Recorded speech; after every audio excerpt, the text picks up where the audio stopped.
yes. Good, Dean, good. That friend of yours got what he deserved when he killed you. It's almost time. Soon, when they get to the last two sequels in their sequelties, they shall kill each other.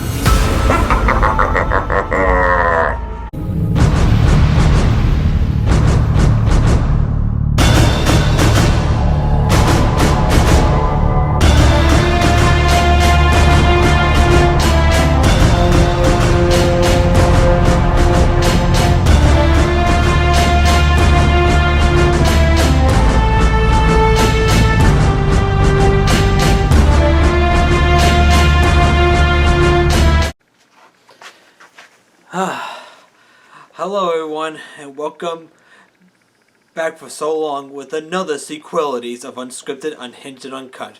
The first was Alien vs. Predator Requiem, second, Jaws 3, third, Jaws of Revenge, fourth, Piranha 3DD, and somebody forgot to put Sequelties in the title. And now the fifth is Terminator Dark Fate. So how are your balls doing?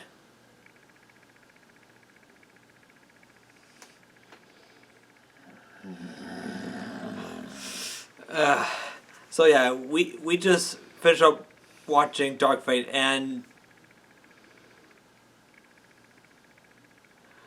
so you probably want to you first, Brock.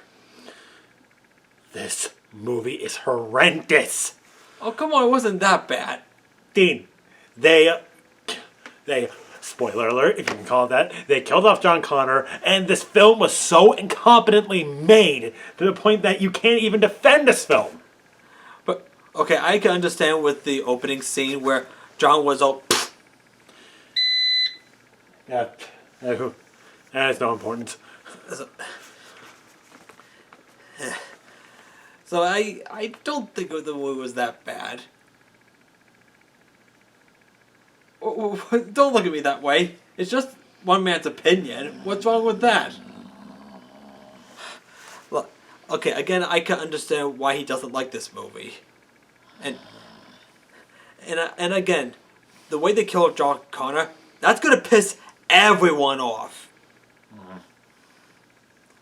Like, yeah, I know everyone's gone over that, and let's go over what's the premise. Another AI takes the place of Skynet after its erasure from history, and there's a protector for this woman, Danny, and that's it. And also this AI is called Legion. How unoriginal do you have to get for that crap? So yeah, again, you could tell he hates this movie. It's incompetently made. It's lazily written. But it's got good action. That's not an excuse for bad quality.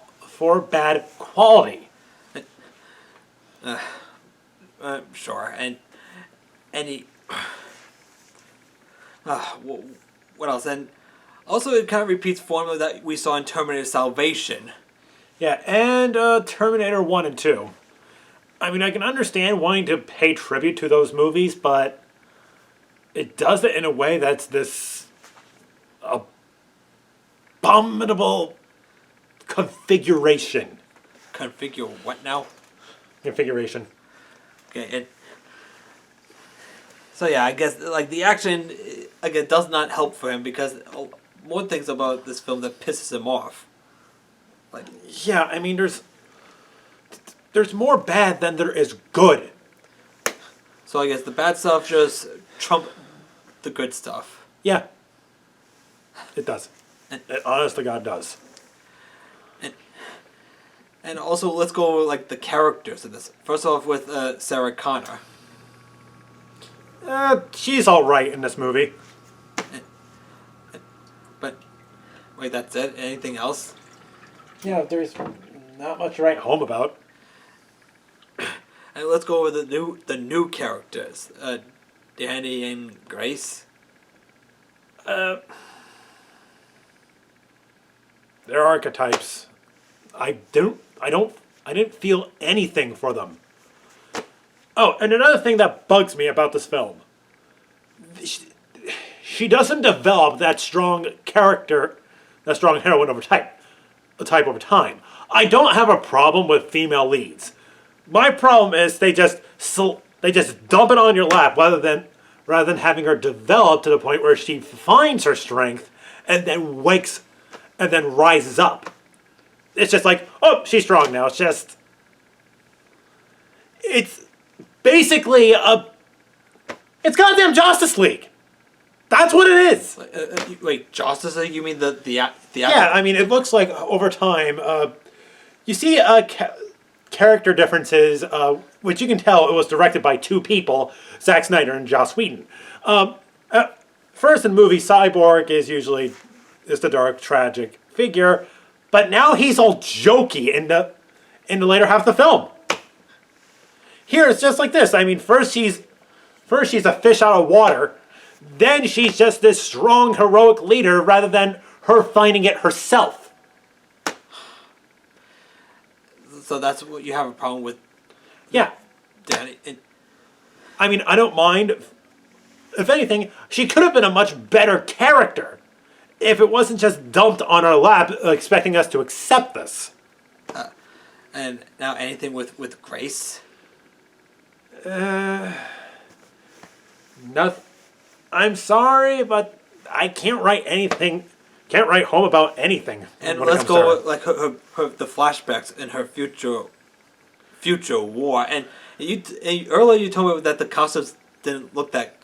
Yeah, in fact, it's basically if the Starship Trooper costumes had nothing added to them, nothing that would catch the eye.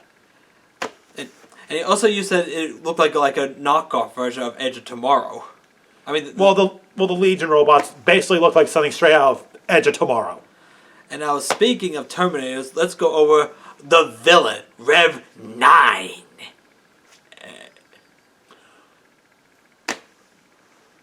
What were you? Yeah, just the idea of it. My God. Yeah, there were good ideas with Red 9. Yeah, it had so much potential to be good, but the problem is that it was so lazily and incompetently done. I mean, we kind of seen this like with TX. Yeah, I mean, granted, it does the TX treatment does have its issues, but at least the TX gets her job. But it's better written than Dark Fate. Wow, but the only good thing about Rev 9 that he could split it in two. Yeah, I mean, this has potential, but they just fuck it up. Yeah, he just shows himself in public. Where there's a crap ton of people. I mean, it goes to a point where it makes even T3 and T-Salvation look better written in comparison. Wow, you just went there. Yeah, I did. Okay, and now the last character but list, the Terminator himself, played by Arnold Schwarzenegger. Yeah, Arnold's Arnoldness, I can't complain about this, but you know what my complaint is about it? What?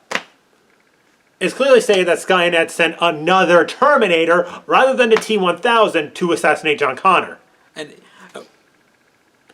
how did John Connor from the future war not notice this? I don't know. And it's really sad when the games, with small pieces of continuity that would make more sense than have more continuity that would make more sense than this schlock. I mean, the Bethesda Terminator game shows that if you kill Sarah Connor, you self-destruct. Terminator Resistance, it explains every single thing that happens in a future war, which would lead up to the Terminator and Terminator 2. And guess what? When the Terminator killed John, he just walks away and he doesn't explode. Instead, as time went on, he just makes a family. And yeah, he's married to a woman and has a stepson. And yes, Make it make sense! Yeah. I mean, don't you think Skynet would have at least installed a program into them that would basically require them to self-destruct upon completion of their mission? I don't know. And let's talk about the action stuff in this. Like, it's so awesome! The action's pretty good, but it's not enough to save this damn film. I'm sorry. And let's go how both the Terminators died at the end. They die in a reactor explosion. Nothing.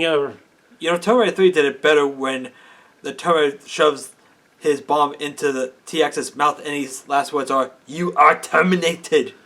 Yeah. But in this, when they do have exploding melty thing, last thing he says is, "For John." Yeah, that will get to you pretty quickly because this is even before the climax of the movie. Yeah, one thing. Earlier, Sarah was getting these texts from someone she doesn't know. It says "For John," and obviously we call it. It was the Terminator texting her. So yeah, we called it. It was the fucking Terminator. And with the damn Terminator. And if you can make your movie freaking predictable, that is not a good sign. Unlike the original two, where they were unpredictable. I mean, admittedly, the second movie did have the trailer give away who was the protector and who wasn't. But that wasn't their fault, at least. I mean, if you didn't see the trailer, that's good for you. Yeah, it just adds to the mystery. But Terminator Dark Fate, they do not have an excuse this time. Yeah, so it's like you said, Dark Fate is pretty much downright predictable from beginning to end. Yeah, that's not a good sign. When it's so incompetent, you could figure out what they're thinking. Oh, and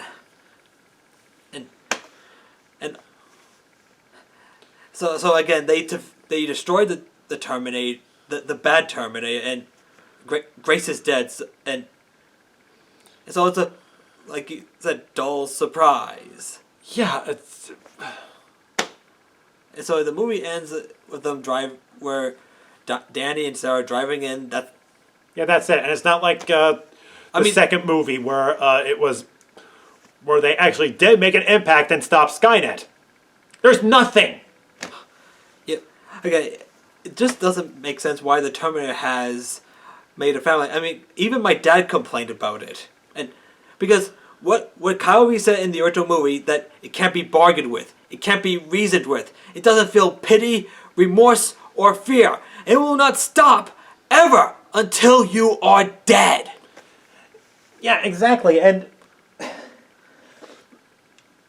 I mean, I guess they were just basically playing on a sequel where the Terminator is actually learning and understand the value of human life, but it does it to a.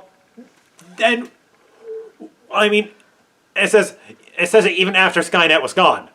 Why did you even kill John to begin with, then? I have no answer for that. Jesus, this. And also, like you said, they killed off one of the most lovable characters, John, and well, one of the biggest characters. That's the equivalent. Yeah, like the leader of resistance. Yeah, I mean, at least with the sequel series, the sequel trilogy of Star Wars, it's excusable. But here, this is like a rebooted version of the Terminator. So it's basically like saying, "Oh, we're killing this guy and having this random person we know nothing about become the leader instead." Oh, and you know what the worst part was? What? She easily convinces a group of raiders during a flashback scene to join them. I mean, like I said, I don't mind female protagonists. I don't mind strong ones. My problem is it has to be well written. I hold the same standards for male protagonists. Wow, you have much more renting than I do. I mean, Gamer Thumb TV, who is an avid Terminator fan, had a ton of complaints for this. I can see it.